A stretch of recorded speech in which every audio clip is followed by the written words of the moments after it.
is Brad Keithley, Managing Director of Alaskans for Sustainable Budgets. Welcome to the weekly Top 3, the top 3 things on our mind here at Alaskans for Sustainable Budgets for the week of March 17th, 2025. The weekly Top 3 is a regular segment on The Michael Dukes Show. The show broadcasts on both Facebook Live and YouTube Live, as well as via streaming audio from the show's website, weekdays from 6 to 8 a.m. I join Michael weekly in the first hour of Tuesday's show from 6:10 to 7 a.m. for a discussion between the two of us about our 3 issues. We post the podcast of our discussion following the show on the Alaskans for Sustainable Budgets Facebook, YouTube, SoundCloud, Spotify, and Substack pages, also on the Alaskans for Sustainable Budgets website, as well as the projects page on national blog site, medium.com. You can find past episodes of the weekly Top 3 also at the same locations. Keep in mind that in addition to these podcasts, during the week, you can also follow and participate in the discussion with us of these and other issues affecting Alaska's fiscal and economic condition by following us on the Alaskans for Sustainable Budgets Facebook page and through our posts on Twitter. This week, our top 3 issues are these. First, we explain how the Permanent Fund Corporation is leaving substantial amounts of money on the table. Second, we look at what both the left and the right are missing about the Hilcorp loophole. And third, we discuss how the Senate is being pushed this session to act as the fiscal grown-up in the room. And now, let's join Michael. All right, Brad. Well, let's dive into this. You got some good topics for today, and I'm looking forward to it. The first one is, we talked a little bit about this last week, but you dove a bit deeper into this in your weekly column, talking about exactly how much money are we leaving on the table with the PFD or the PF, the Permanent Fund Corporation, and the POMV draw. And you've got some questions. So hit me with it here. So last week we talked about the permanent fund balances, what the permanent fund balances would have been had the permanent fund been invested in S&P 500, in the S&P 500 index through an electronic traded fund into the S&P 500 index. And the numbers were surprising. I went back to 2020 and it showed that in every year except one, the S&P would have produced significantly higher returns for the permanent fund, as opposed to how the Permanent Fund Corporation had invested the funds, and that the balance for the permanent fund would be significantly higher today, even starting in 2020, would be significantly higher today, nearly double what the balance of the permanent fund is had it been invested. Over the course of the week, I kept thinking about that, and I got several questions about, well, what does that mean in terms of money? What does that mean in terms of the POMV draw? What does that mean in terms of how much the Alaska revenue side would realize had the Permanent Fund Corporation invested the funds differently? And so I dug into that, and I went back to FY13, because the way you calculate the POMV draw is it's the average of the first 5 of the preceding 6. It makes sense if you think about it. The first 5 of the preceding 6 years, the average permanent fund balance. And so you can't just start recalculating in, say, 2019 and know what the 2019 POMV draw would have been under alternative investment. You have to go back to FY13 actually to be able to do that, to July 1st, 2012, to be able to do that calculation. So I did that. I went back to July 1, 2012, and looked at what the permanent fund would have looked like had it been invested in S&P or the S&P 500 or some variation of the S&P 500, a 90-10, the Buffett rule for investment, 90% in the S&P 500, 10% in bonds, had it been invested in those. And the numbers are just flooring. I talk about them in last week's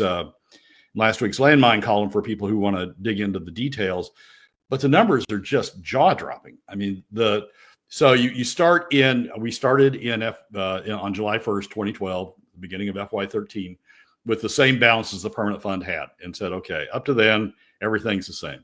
And that balance was about $40 billion. Thank you. And that balance was about $40 billion. And then we started building the permanent fund through investment in the S&P. And there's a publicly traded fund, VOO is the trading symbol for the Vanguard S&P 500 fund that tracks the S&P 500 index. And so we said, okay, so what if it had been invested in VOOs as opposed to the way it was invested? And Michael's got the chart up on the screen. The blue line at the bottom, the line, is what the permanent fund did over that period. And the red line is what the permanent fund would have done. The permanent fund balances would have been over that period had it been invested in the S&P 500. In only 1 year did the S&P 500, did the permanent fund outperform through this entire period, through this entire 13-year period. In only 1 year did the permanent fund outperform the S&P 500. And that was in 2022, FY 2022, when the S&P dropped, but so did the permanent fund. The permanent fund balance just dropped a little bit less. But using those balances, then using the balances we constructed out of the S&P, we looked at what the permanent fund draw would have been, and that's what the bars are at the bottom of this chart. And the reason they begin in FY19 is because that's when the POMV draw began, and that's the period that we can start going back to FY13. That's the period that we can start using the average of the 5 of the preceding 6-year balances. And the blue bar is what the POMV draw was from the permanent fund. The red bar is what the permanent fund draw would have been had we been using the S&P 500. And the differences are just stark. I mean, beginning in FY19, the POMV draw, had we been invested in the S&P 500, permanent fund, the POMV draw would have been $470 million more than the actual POMV draw based upon the permanent fund balances. That's 17%. FY20, the difference is $760 million, 25%. The draw would have been 25% higher had we been invested in the S&P 500. FY21, the draw would have been $1 billion higher. Just the POMV draw would have been $1 billion higher in FY21, 35% above what the actual POMV draw was. FY22, the POMV draw would have been $1.5 billion, nearly $1.6 billion higher in FY22, 50% above what the PFD draw. So you go on out, and by the time you get to FY26, FY25 is a $2.74 billion difference. The POMV draw would have been $6.39 billion versus $3.66 billion. And FY26, the year we're looking at, the POMV draw would be $3.25 billion higher. It would be $7.08 billion versus $3.8 billion, 86% higher. So what you figure out from this is the Permanent Fund Corporation has been investing basically to just sort of hold its own. If you look at the blue line, you can see it sort of flat lines across this entire period, while the S&P, if it had been invested in the S&P, while it climbs substantially. The Permanent Fund Executive Director, Devin Mitchell, was before Senate Finance and got asked about why didn't you invest in S&P? And the answer basically was volatility, that the S&P is more volatile. And that's a significant insight into what's going on in the Permanent Fund Corporation's mind. They're scared of volatility. And so they're investing in a way that doesn't have much volatility, doesn't have much variation.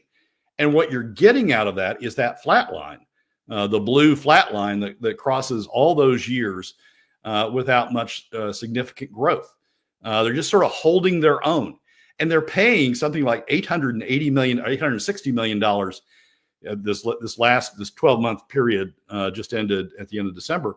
They're paying $860 million in fees, basically cover your ass fees, to get advisors and managers to build this fund that doesn't vary much. Well, variability is not a bad thing as long as the variability is generally high, is generally up. And that's what the S&P line is showing you, that if you invested in the S&P, yes, it's more variable, which means it changes more year to year.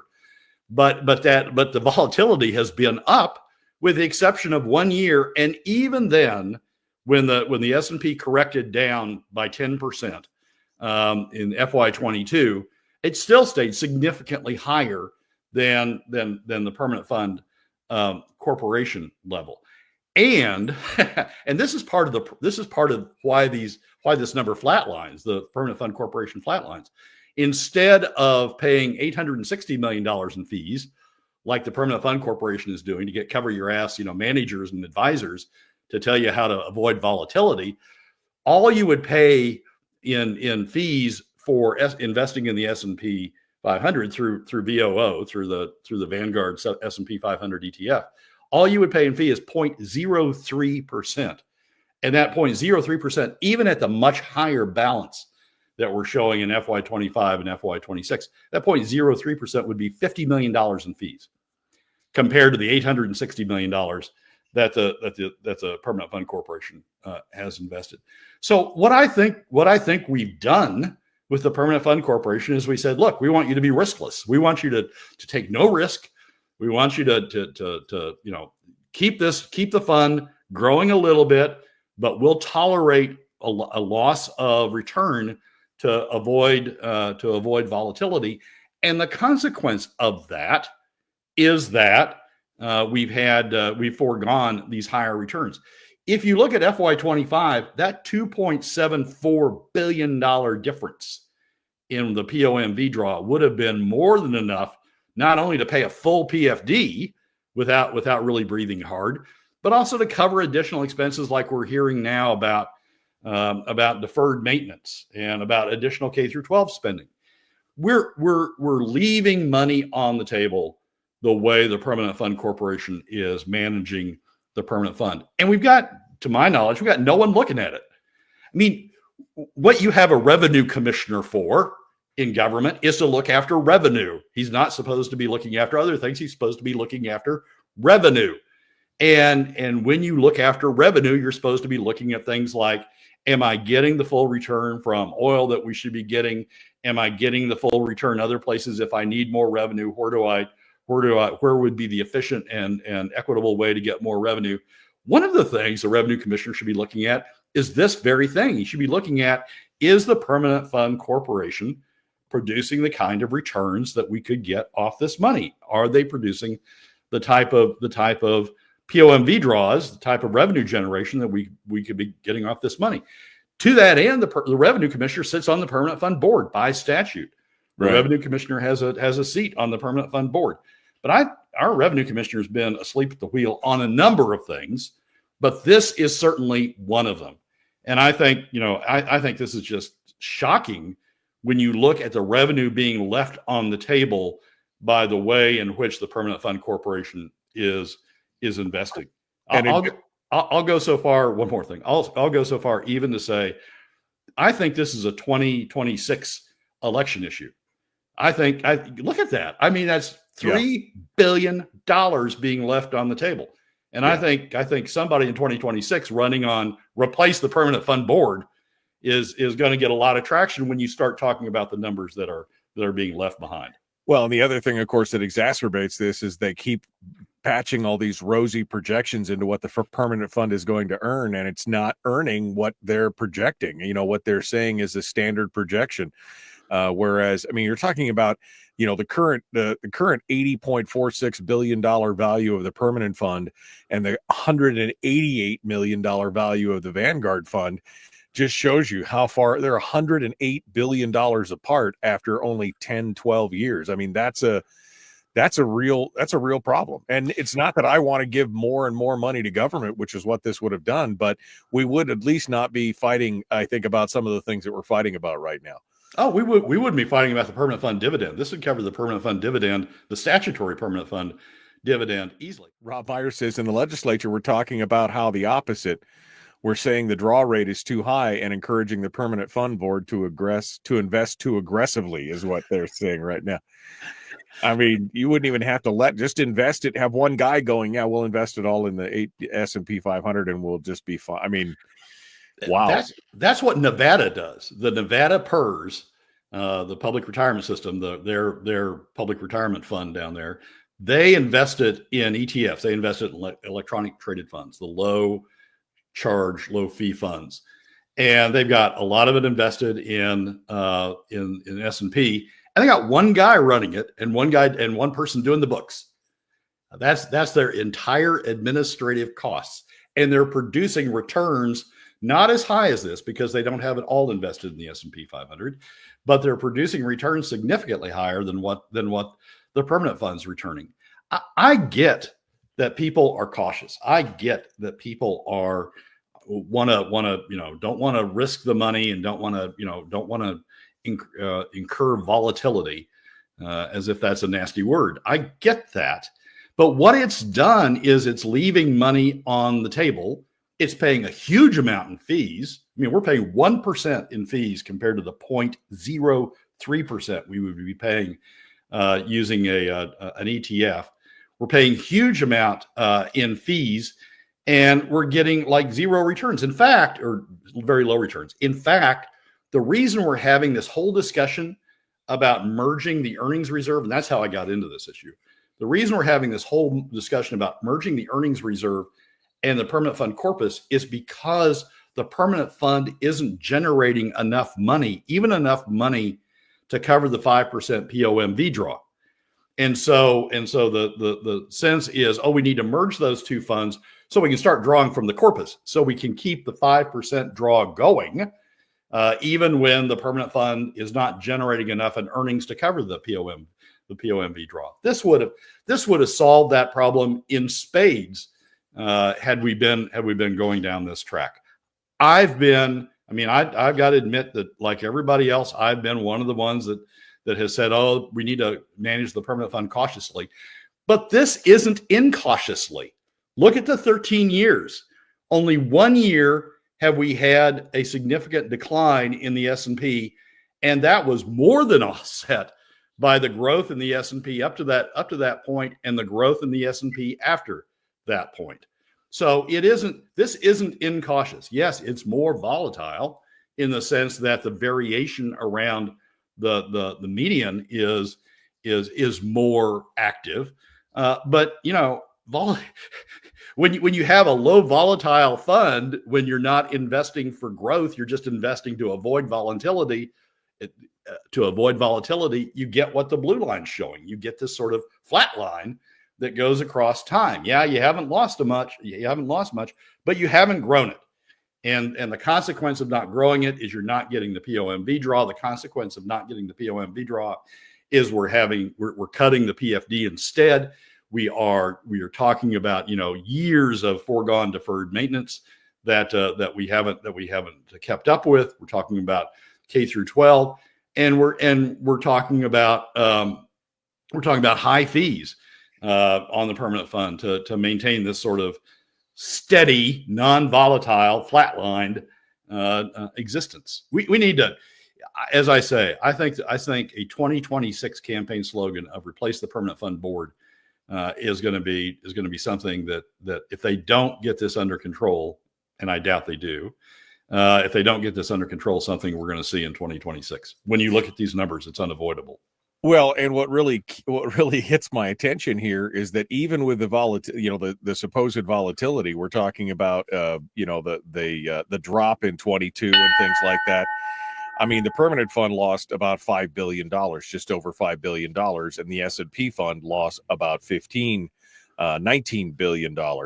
But overall, you'd already made up. There was already a $50 billion difference between the two, $60 billion difference. That was, again, would have still been negligible in the long run, especially with the returns as they are today. We're going to continue here, the weekly top three. Brad Keithley with our Truth Tuesday segment. The big question here is today,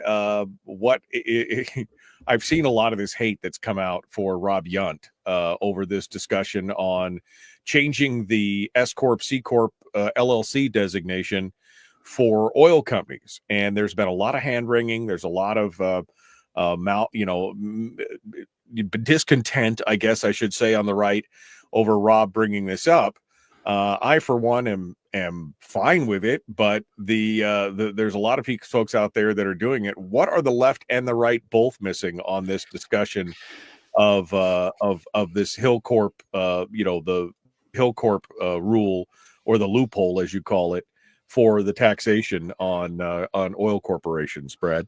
So, Michael, I've been involved in the Alaska oil industry since 1993.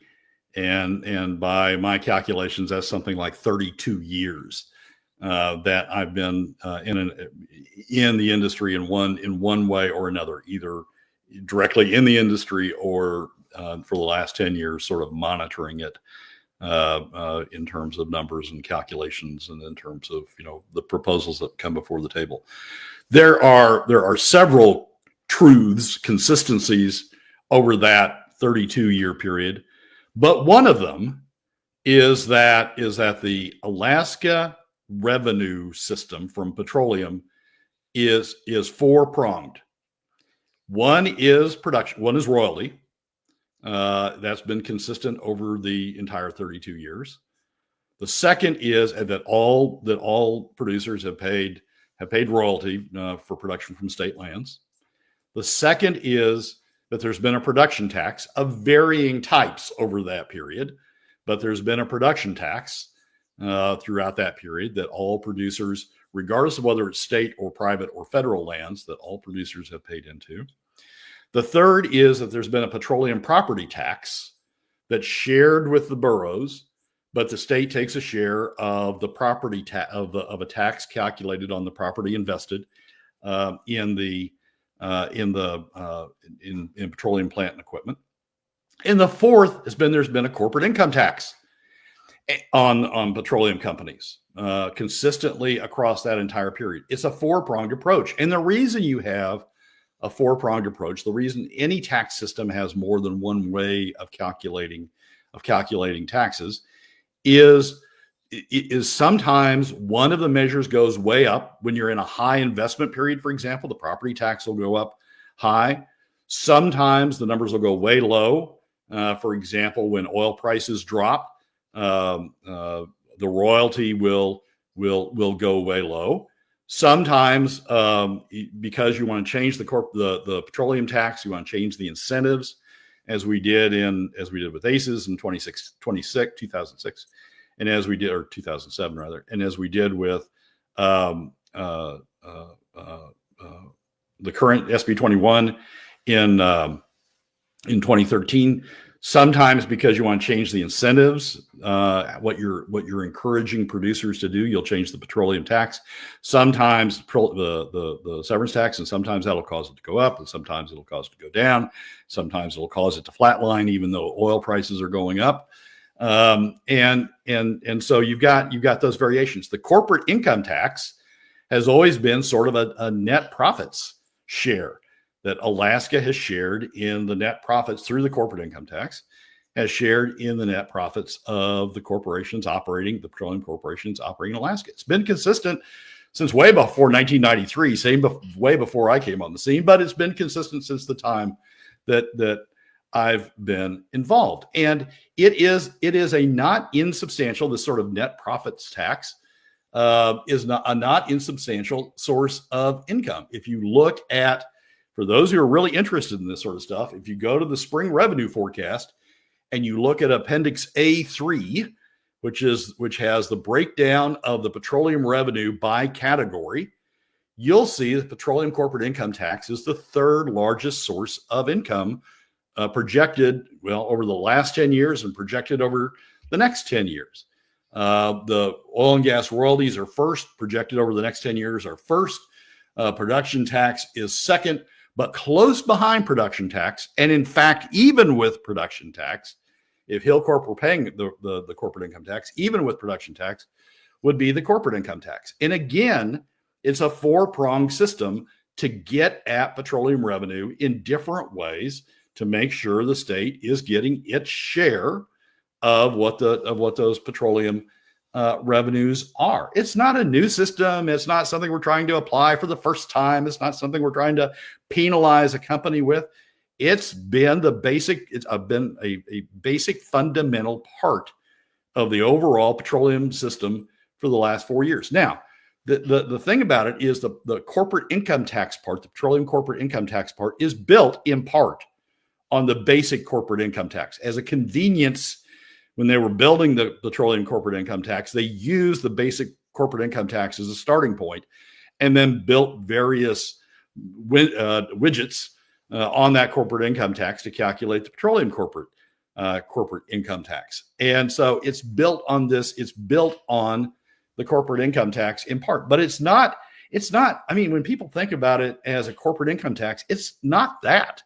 It's the petroleum corporate income tax. It's part of the petroleum revenue system that we've always had in this state. And so when I see articles, complaining about Rob Yunt, about, what's the article that just really, I almost started laughing at.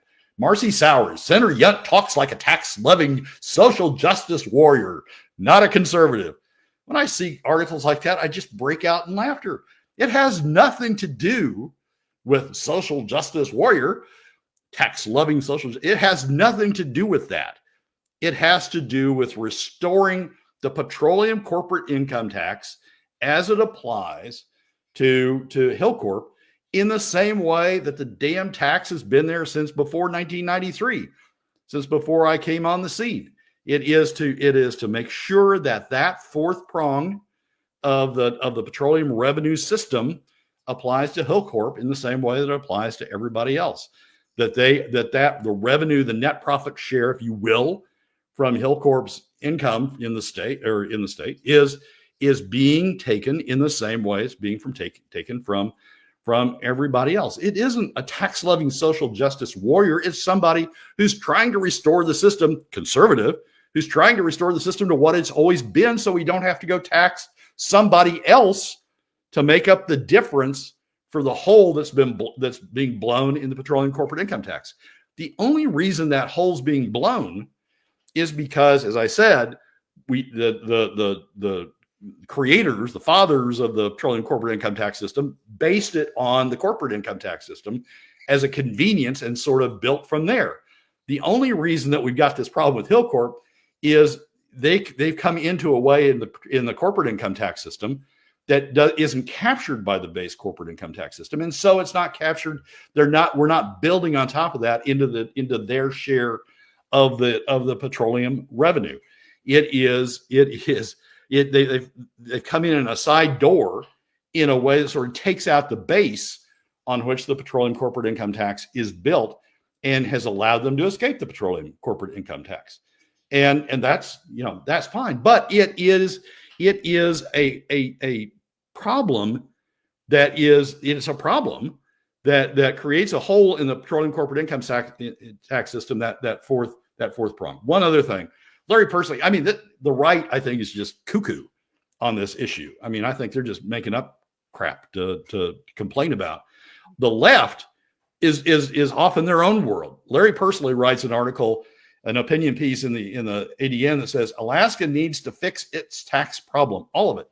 And what Larry says is not only do we need to tax the S corp, the Hilcorp, as a C corp, we need to change it to be able to tax them. We need to change it for all of the S corps. We need to tax all of the S corps. That's nuts too. What we need to do is we need to make sure that the four-pronged the petroleum revenue system that we've had in this state since probably the beginning of the petroleum industry. I've never traced it all the way back, but probably so, that the four-pronged system stays in place with respect to all of the players, all of the major players. And these people who are complaining about Yunt, trying to create new taxes or tax somebody that shouldn't be taxed, that's just nuts. It is a petroleum corporate income tax system. It has four prongs. We need to make sure those four prongs still work. And the reason we need to make sure those four prongs still work is to make sure we don't have to go tax somebody else in terms of PFD cuts or in terms of other new revenue sources to make up the hole that's being created by the way in which the Hilcorp's operating under the petroleum corporate income tax system. So the left's nuts about this issue by wanting to spread it to everybody else.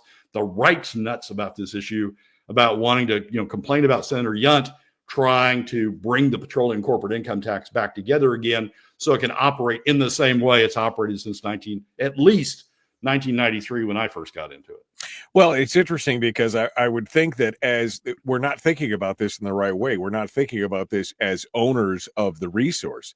You have a finite, a finite limited resource.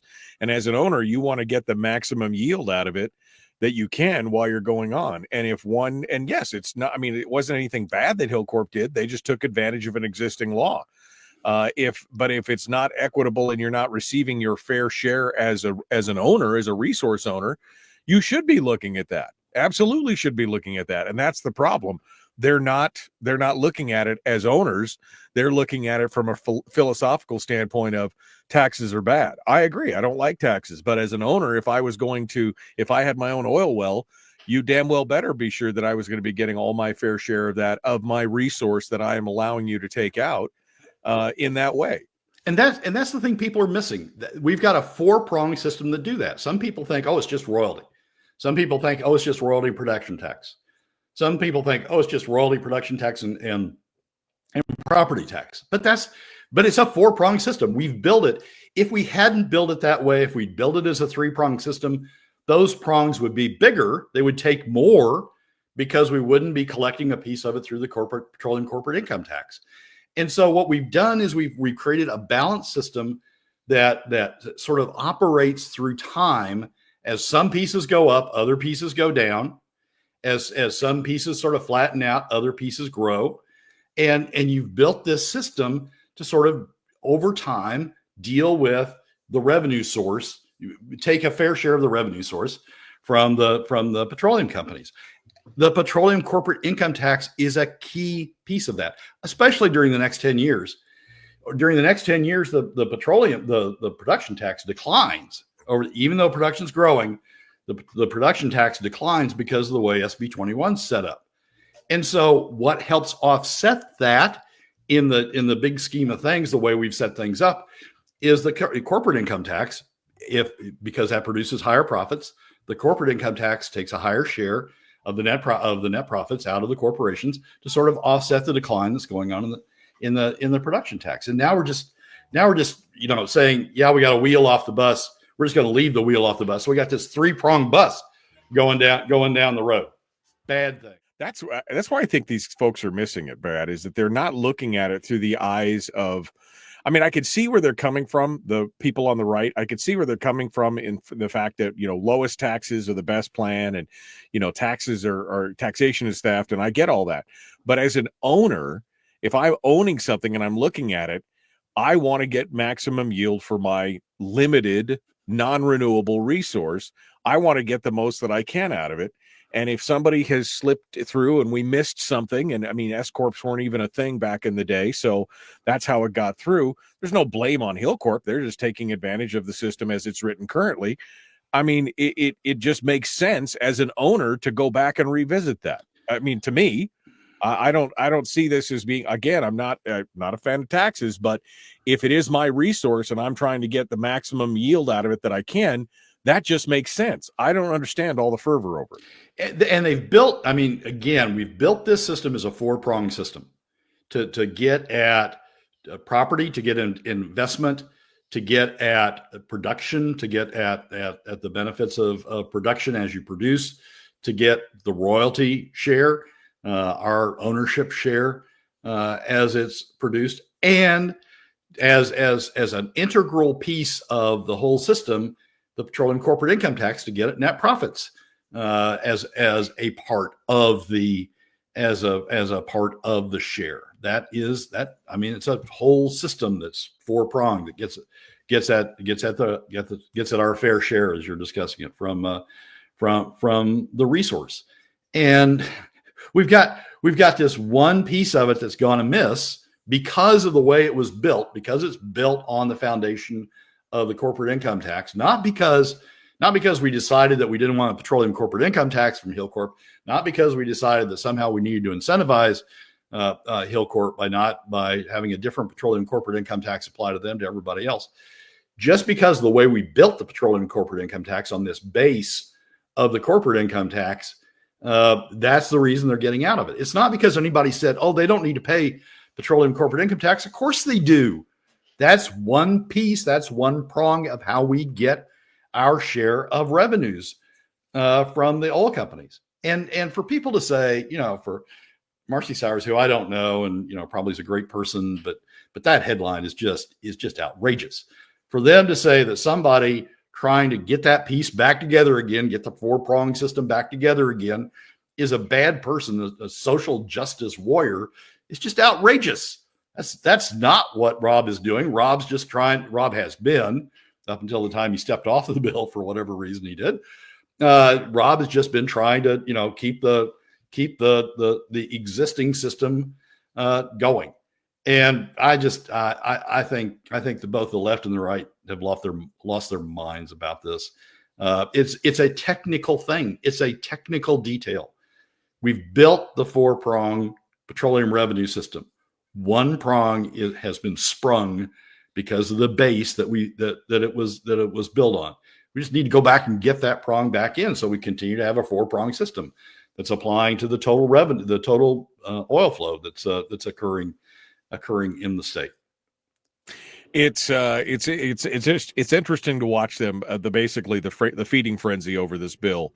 When again, as I said, I was, I'm okay with it, which I'm sure a lot of my libertarian friends are freaking out about. But again, I'm looking at it as an owner. If I own the resource, that's the lens that I have to look at it through. And if I'm not getting, my maximum yield out of that ownership, then I need to figure out how do I do that? How do I fix that? And like you said, the 4-pronged approach is important for that. And if we're missing out on one, then we need to adjust. That is to me, it's just common sense. I don't understand why it's so contentious. It's conservative to go put this piece back together again, to go unspring the sprung piece of the prong of the system as it applies to Hilcorp. It's conservative to do that. We're just going back to what we've always done, how we've always done the taxes for the oil companies. We're just putting one prong of it back together again to make sure it continues to work. If you don't do that, you have to create new taxes to fill the revenue hole. I mean, that's the thing about Marcy Sowers. It just sort of drives me over the edge. There's going to be spending. It's just how we fund the spending. And if we're not funding it as we traditionally, I thought that was the conservative thing, as we traditionally have through the 4-pronged approach, we're going to have to go out and tax somebody else. That's exactly what we're doing with PFD cuts. So essentially what Marcy Sowers and the others who are going all crazy about this are doing is they're saying tax the PFD more, take more in PFD cuts, because we don't want to put back together this 4-pronged system. We want a 3-pronged system for Hilcorp. Yeah. Kevin says, my guess is that he stepped off of that tax because they were planning to stuff an income tax or some other kind of revenue generation into it, which again is very possible, because that's what all the folks in the Democrats in the Senate have been talking about this whole time, is more new taxes as well. All right, we're continuing. Brad Keithley, Alaskans for Sustainable Budgets. Our Truth Tuesday segment continues, the weekly top 3. The final question is the Senate going to be the fiscal grown-ups in the room or not? That's a question. I don't know the answer to it. I can suspect the answer, but Brad, what do you say? What are we talking about here? Michael, thus far this session, we've had a lot of punting. The governor filed a budget that violated the law because it didn't balance. Nobody seems to care much about that, but the governor filed a budget that violated the law.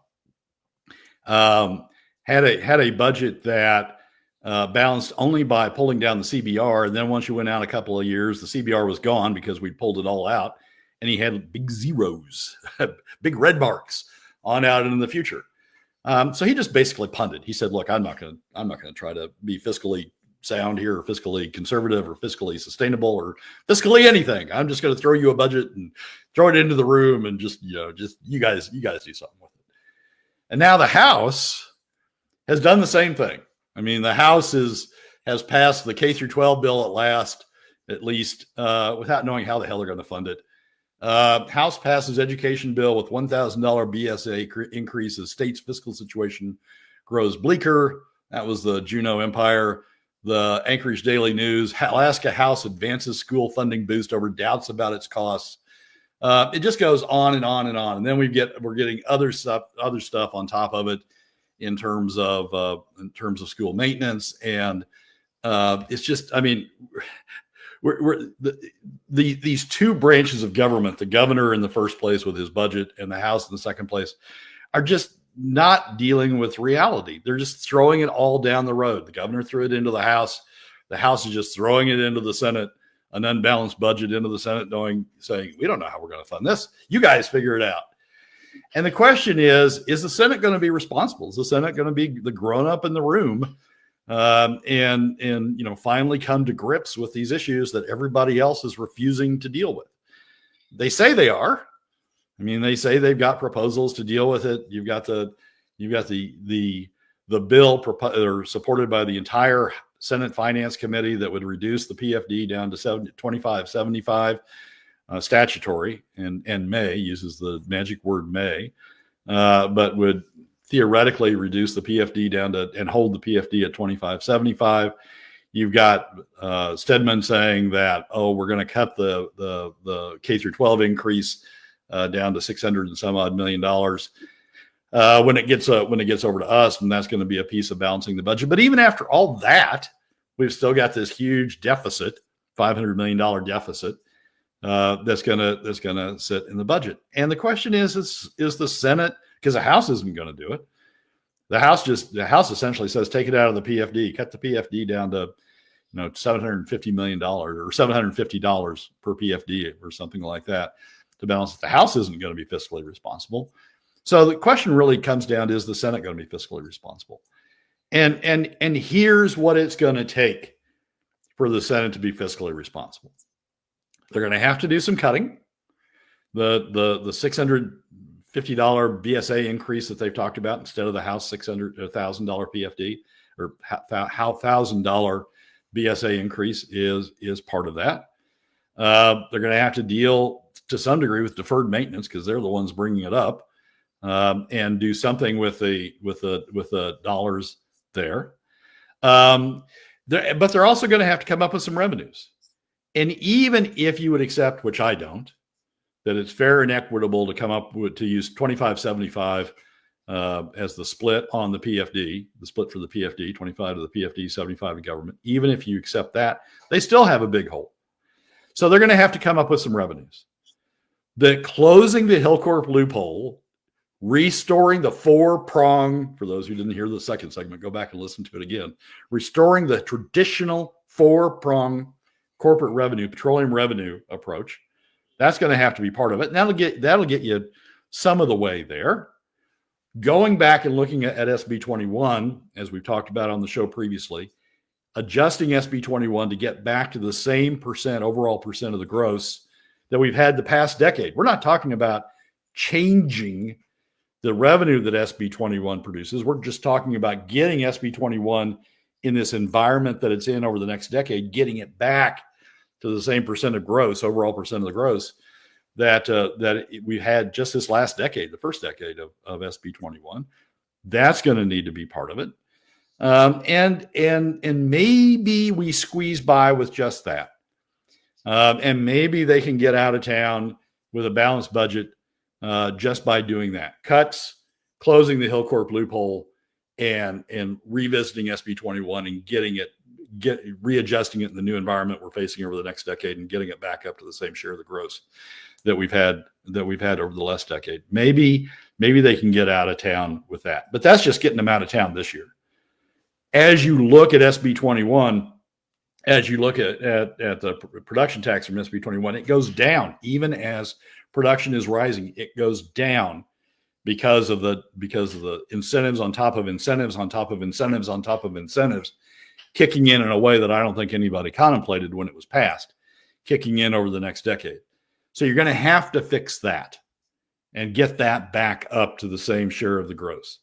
and deal with the incentive issues so that you don't distort the incentive issues, but deal with the incentive issues as you're doing that. You're going to have to do that. You're going to have to restrain spending over the next 10 years. That's going to have to be part of it.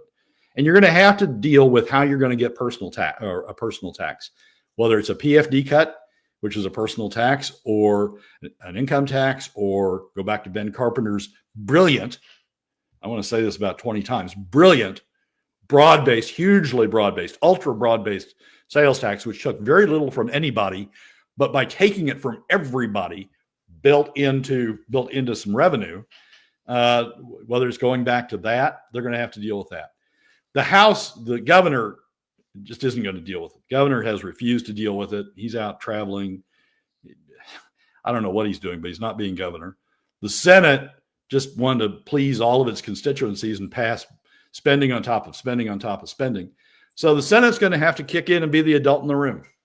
But to be the adult in the room, they need to be supported in the things they're going to need to do. Cuts, certainly to the K through 12, to the BSA increase, closing the Hilcorp loophole, adjusting SB 21 to reflect the reality we're in over the next decade, and then looking at how we're going to raise money personally, either through PFD cuts or in some other way that's much more broader and would include non-residents and other sources of income.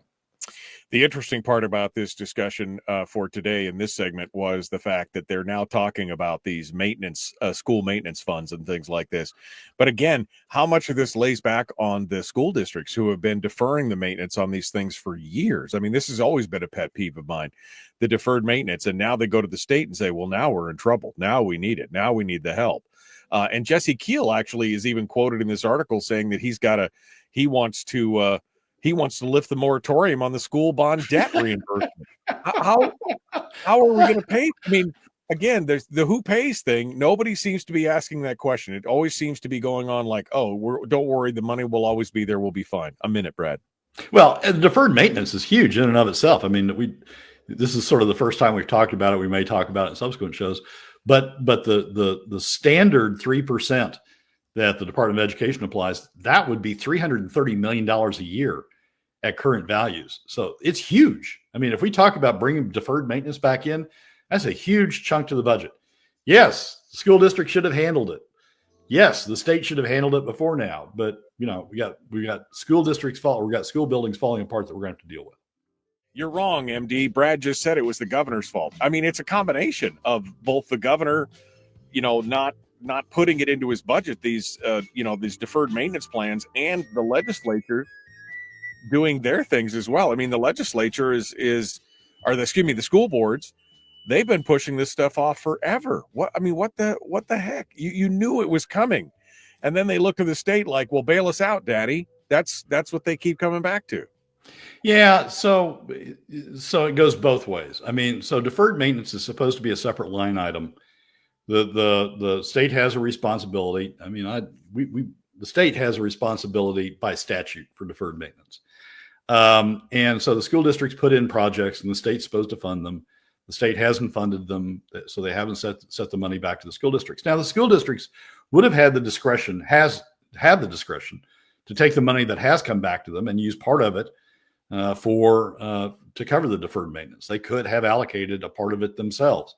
Even though the state didn't separately line item money back to them for it, they could have used a part of it themselves. They could have used part of the property tax that they get from local sources to deal with it. So yeah, it's a shared responsibility. If you talk to somebody on the school districts, which I've done, if you talk to somebody on the school districts, they say, "Oh, it's all the state's responsibility. We put in these projects, they haven't funded them. The fact they're falling apart is the state's responsibility." And then you say, "But yeah, you could have put funds toward it." "Oh, well, I needed the funds for, healthcare for teachers, or for teacher, additional salaries for teachers, or, for this project or for that project or for the other project." And so it's a shared responsibility between the two. But regardless of how we got here, it's now a huge dollar figure that's beginning to come at us that we've got to deal with in some fashion. Rob Myers makes the point, this deferred maintenance has been brewing for decades. We had a bunch of cash in 2013. We decided it was more important to build AstroTurf football fields. He's not wrong. I mean, everybody was asking for, I mean, the Fairbanks North Star Borough is at, oh, we need Astro. I mean, if they've got an AstroTurf field in Barrow, we need one here. We need 3 here. I mean, it was just, I was just shaking my head like, come on, guys. There are better things to spend the money. And that was at the point where they still had tens of millions of dollars in deferred maintenance on other things. We should have been taking care of the buildings we had. Well, yeah, and part of the problem is, the state was paying half of the construction of new schools. So, the local municipalities looked at it, or the local school districts looked at it as free money, basically, right? We can go out and we can favor our favorite architects. We can do our favorite contractors. They can all, get this money, and they can all get this money, and the state will pay half of it. Instead of contributing that money toward deferred maintenance of the buildings we already had. So we created more and more and more of the problem during that era by the state, paying for half of new school buildings and encouraging people to go out and build more and more and more, as opposed to taking care of what they already had. So it's a shared problem, but it's a big problem that's beginning to land on people's doorsteps. And again, it's the Senate who's getting forced into being the grown-up in the room, because the House hasn't dealt with it. The House hasn't talked about how to fund it. The House hasn't talked about the amounts, just like, boom. Well, give me the Vegas odds. Give me the Vegas odds on what you think the Senate's going to actually step up and have to and do that? I mean, what do you think? I have a lot of concerns about the Senate. I think some of them have good intentions. I think some of them are just like House members, in the sense that they just want to, curry favor with whatever constituency, whatever trade group they've got out there that, help fund their election. Some of the senators, I think, have good intentions. But, one of the things they could do is spend some time figuring out what's going on with the Permanent Fund Corporation. One of the things they could do is look at the type of deficient returns that we're getting out of the deficient, compared to where we could be, that we're getting out of the permanent fund. I mean, that's a revenue source. And frankly, the administration, the department, the commissioner of revenue ought to be looking at that, but he's off doing other things. He's getting ready to run for governor, so he doesn't want to be bothered by those things that's in his job description, And so we just got people just sort of running around and not doing the job. The Senate says they'll do the job. We'll see. Brian said, but look at this new Center of Science-y stuff that we can't afford to operate, but it will look great on the brochure in color. I mean, that's typical. That's what we see all the time. Oh, but look at this. It'll be great. We'll put it up there. I mean, we finally fought for fiscal notes in the borough to finally, when I was there, to finally get, put on the fiscal note what the cost of keeping the building going was. That took a Herculean effort to get that on there. I mean, come on. We've got to know, great, you build the building. How much is it going to cost us in the next 10 years? And it's like nobody was thinking about that. It's like, once you build it, oh, now it's done. But we kept seeing the maintenance be deferred. I mean, the Fairbanks North Star Borough has $250 million in deferred maintenance for a government of 100,000 people, less than 100,000 people. $250 million. And this is, and remind me, who is the revenue commissioner? Adam Crum. That's who the revenue commissioner is, Brian, if you're asking there. All right, Brad, less than a minute. Final thoughts. Michael, we got big issues in front of us, but people need to deal with it reasonably. This stuff that Rob Young's been through is just insane. We've got to have people who will take the time before they fire off crazy op-eds and must-read. We've got to have people who will take the time to actually understand what we've done in the past, and that Rob's just trying to continue what we've done in the past going forward. We need to reinforce those people who are trying to come up with reasonable sources of revenue, as opposed to castigate them every time that they open their mouths. All right, Brad, thank you so much, my friend. Good to talk with you. We'll see you next week. Michael, as always, thanks for having me. Well, that's a wrap for another week's edition of the Weekly Top 3 from Alaskans for Sustainable Budgets. Thank you again for joining us. Remember that you can find past episodes on our YouTube, SoundCloud, Spotify, and Substack pages, and keep track of us during the week on Facebook and Twitter. This has been Brad Keithley, Managing Director of Alaskans for Sustainable Budgets. We look forward to you joining us again next week for the next edition of the Weekly Top 3.